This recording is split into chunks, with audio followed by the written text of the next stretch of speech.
Всем привет!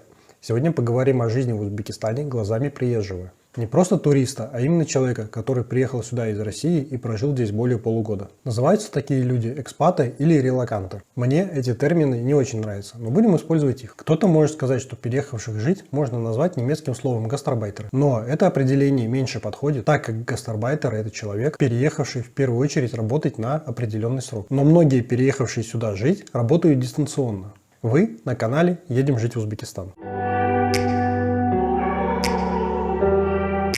Что я заметил в первые дни и наблюдаю до сих пор, это то, что узбеки в своей народной массе все-таки красивые люди. В России привыкли судить по тем лицам, которые едут туда на заработки. В основном это, конечно, низкообразованные слои населения с низким уровнем жизни. Поэтому у многих и складывается негативный стереотип. Это совершенно не так. Женщины здесь выглядят женственно, а мужчины мужественно.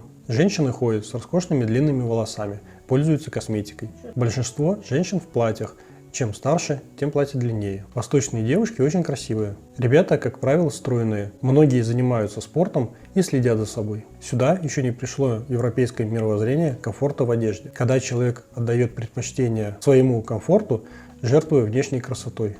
Здесь все хотят выглядеть красиво и опрятно со всех сторон. Я практически не встречаю полных людей. Помните, как мы все смеялись над Америкой, что там все толстые, и не заметили, как в России началось ожирение нации? Я пытался разгадать загадку сохранения узбекистанцами нормального телосложения при такой-то жирной пище.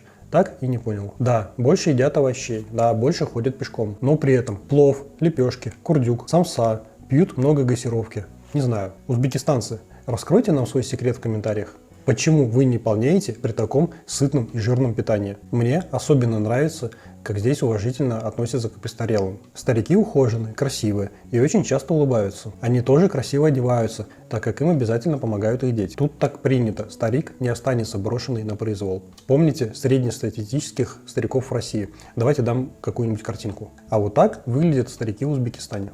Особенно большая разница в их взгляде. В их взгляде счастливо прожитая жизнь в солнечной стране, где было полно свежих фруктов и овощей, большое количество внуков и забота со стороны детей. Чем еще хороши люди в Узбекистане? Тем, что они не просто не притесняют русских из-за военной ситуации в России, но и стараются поддерживать нас. Мы нигде не столкнулись с агрессией местных жителей по этому вопросу, а наоборот, сожаление и поддержка. Кстати, друзья, русские зрители, кто где живет в других странах, как там вам относится местное население на этом фоне?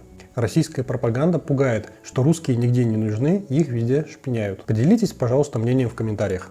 Я могу лишь сказать про Узбекистан на лично своем опыте, а также по нескольким знакомым, которые переехали в Венгрию и Швецию. Там также к русским относятся с пониманием и поддержкой. Торговаться можно даже в обычных магазинах одежды, так как закупают вещи по средней цене, потом продают с надбавкой и после получения прибыли на остаток товара ценник легко уже скидывают, так как прибыль уже получена. Таким образом можно умудриться купить какую-то вещь даже дешевле, чем ее изначально закупал магазин. Власть старается слушать людей, пользуясь обратной связью. Очень часто проводятся голосовалки и опросы через Telegram. Есть сайт, где местные жители голосуют за выделение денежных средств на благоустройство. И государство выделяет денежные средства наиболее активным, как следствие наиболее нуждающимся. Кстати, откуда пошла идея обратной связи с народом? Президент в первые дни своего правления посетил поликлинику как обычный житель. Он приехал на своей Ниве, взял номерок, отсидел очередь к врачу, посмотрел, как работает медицинская система. В результате всю медицинскую систему начали реструктуризовывать. Старые поликлиники реконструировали, построили новые. В общем, за 5 лет медицинская сфера была сильно улучшена. И это я заметил и ощутил на своем опыте, особенно если сравнивать с Россией. Кстати, у меня есть видео лично моего опыта похода в местные поликлиники. Вот ссылка на видео в правом верхнем углу, обязательно его посмотрите. Что замечаешь сразу же? Не клиентоориентированный график работы заведений. Банки закрываются в 5 часов. А в выходные не работают. Многие кафе и бары в выходные дни могут закрываться в 11 часов вечера. Но со временем к этому привыкаешь. Это мы в России избалованы высоким клиентским сервисом. Расплатиться в некоторых заведениях можно не только в суммах, но и в долларах. Хотя это как бы запрещено. Поначалу, в первые дни приезда, я вообще умудрялся расплачиваться рублями. Но это, наверное, о доброте узбекистанцев и желании их тебе помочь и пойти навстречу. В Ташкенте банковские карты принимают везде. На периферии с пластиком могут быть уже большие проблемы. В продуктовых магазинах не продают алкоголь, только в специализированных магазинах. А их маловато, по сравнению с Россией, конечно же. Раз в 10 меньше, чем их было бы в России. Но это и понятно, узбеки не привыкли пить. И это ни в коем случае не упрек и не замечание.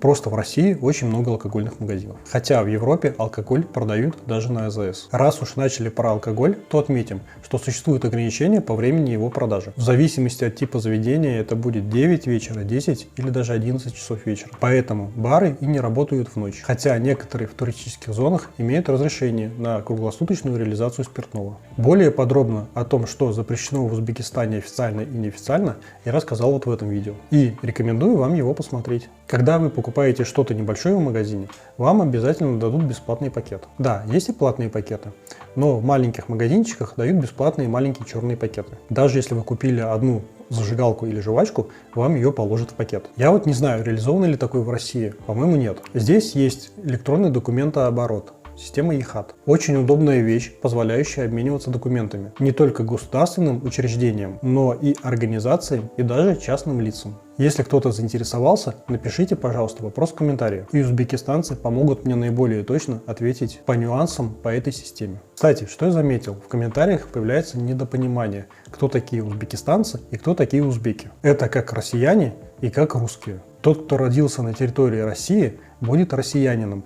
Но не факт, что он русский.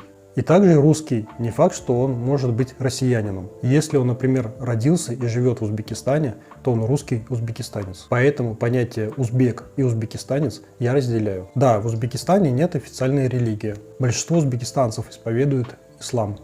Но на государственном уровне ни одна из религий не закреплена. Само же государство имеет светский устрой. И судя по комментариям, многие узбекистанцы путаются, в каком государстве они живут. Светском, мусульманском, исламском. Какие только варианты я не видел в комментариях. Рекомендую им не гадать на кофейной гуще, а ознакомиться с нормативно-правовой базой. Кстати, если вы приехали в Узбекистан и хотите показать, что вы уважаете мусульман, то во время азана, а это когда поет муадзин, обязательно нужно помолчать. Такое простое правило. Я, кстати, с этой вещью столкнулся случайно и совершенно неосознанно. Мне просто нравится слушать пение муадзина. В разных мечетях оно разное. И когда я замолкал, слушая его, мои коллеги это быстро заметили и отметили это. Еще что мы заметили, это во дворах есть скрытые автомобильные стоянки. Я поинтересовался у местных, и мне рассказали, что раньше, когда не было кафе и ресторанов, эти постройки использовались для сбора местных жителей на разные праздники. Просто они там сидели, могли общаться. Применялись для каких-то общедомовых собраний. Но потом, когда появились кафе и рестораны, все празднования перенеслись уже в эти кафе и рестораны, а эти постройки, чтобы не демонтировать, переоснастили в автомобильные парковки. Рубрика о наболевшем. Море. Да, это то, чего здесь сильно не хватает. В Узбекистане нет моря и мало водоемов. Аральское море не в счет. Выход к Каспию занят Казахстаном. Я слышал, что Узбекистан хочет арендовать часть территории у Казахстана и построить курортный район. Надеюсь, что это реальная цель, а не слухи. Здесь есть раздельный сбор мусора, разноцветные баки, но идея эта заходит здесь немножко иначе. И, наверное, даже более практично, чем в других странах. В Европе или в Японии, например, люди обязаны самостоятельно сортировать свой мусор и выбрасывать в раздельные баки, что, конечно, тяжело внедрить в остальных странах. А здесь сделано так. Различного вида мусор можно сдать за деньги. На этом и зарабатывают смотрители помоек. Они сортируют мусор прямо на помойке. И потом отдельно сдают картон, баклажки, стекло, зарабатывая на этом. И жителям не нужно мучиться, и смотрители помоек зарабатывают. В основном на этой работе работают люли, местные цыгане. И государство в выгоде, так как мусор сортируется и идет на повторное применение. И частные предприятия на этом зарабатывают. Это называется найти баланс, золотую середину. Договориться со всеми для общей выгоды. В этом и есть Узбекистан. Если вы сели обедать за стол с узбеками, и они были в головных уборах, то, скорее всего, они их не снимут. Это режет российский глаз, как грубое неуважение к собеседнику. Но объясняется их привычками. Здесь это не является неуважением. Считается, что головной убор предотвращает падение волос с головы на стол. Здесь это норма. В ходу, конечно же, сумма. Ну, например, за аренду жилья принято расплачиваться в долларах. Кстати, если вы не видели наше видео о жилье в Узбекистане, посмотрите его. Вот появилась ссылка. Доллар здесь как вторая резервная валюта. В некоторых организациях зарплату выдают в долларах. Это относится, конечно, в основном к экспатам. Я, например, получаю зарплату в долларах. Ну, раз уж я переехал сюда жить и тут же работать, то можете называть меня гастарбайтером. Деньги обменять в долларов по выгодному курсу можно в банках. Но нужно смотреть, чтобы доллары были не грязные, не мятые и не надорванные. Иначе при обмене удержат 5%. Хотя, если эти же купюры обменять через банкомат, то обмен будет без удержаний. Банкоматы есть двух типов – суммовые и долларовые, и пока что без бесконтактной системы. Приходится в них вставлять карточку. Кстати, Паспорт для обмена денег в банке не нужен. Рубли же обменивать из-за разницы в плечах невыгодно. У уличных же менял вообще не рекомендую менять ничего ни при каких условиях. И курс будет хуже, чем в банке, и они попытаются обсчитать вас. Одного такого опыта мне хватило, чтобы шарахаться от них, как от чумных. К тому же это противозаконно. И если вам не повезет и вас накроет вместе с менялой полиция, то вам обеспечен штраф или даже депортация. Возможен перевод денег с российской карты на узбекскую и обратно. Через какие-то банки это возможно напрямую. При всех остальных случаях, если у вас это не получается, то можно сделать через приложение PaySend или аналоги. Комиссия там небольшая. Также переводить деньги можно через сервисы типа Western Union, Unistream и аналоги. Бывает такое, что иногда отключают на пару часов электричество или воду. В Ташкенте редко, но в Самарканде, например, такое случалось достаточно часто.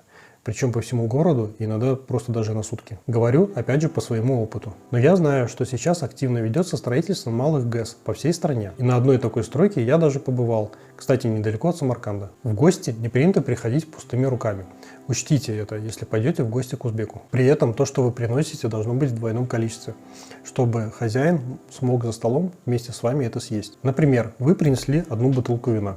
Как поступить хозяину, ведь она одна? Убрать ее – это некрасиво, по-скупердяйски. Даже если у вас нет времени или денег что-то купить, хоть 2 лепешки, но нужно принести с собой. Для экспатов, которым нужно сделать доверенность, находясь на территории Узбекистана, не обязательно идти в консульство РФ. Там очереди на месяц. Доверенности, завещания, дарственные и тому подобное можно сделать у обычного узбекистанского нотариуса. На основании Минского соглашения доверенности, выданные здесь, имеют такую же силу, как и российские. Вот наименование этого документа. Единственное, что нужно учесть, это то, чтобы доверенность сделали на русском языке. И желательно текст доверенности принести с собой на флешке, чтобы не пришлось потом делать перевод и повторно заверять перевод, опять же, у нотариуса. Обратите внимание на то, что на моем канале вышло большое количество видеоинструкций о том, что и как можно оформить и какие документы можно сделать релоканту здесь, в Узбекистане.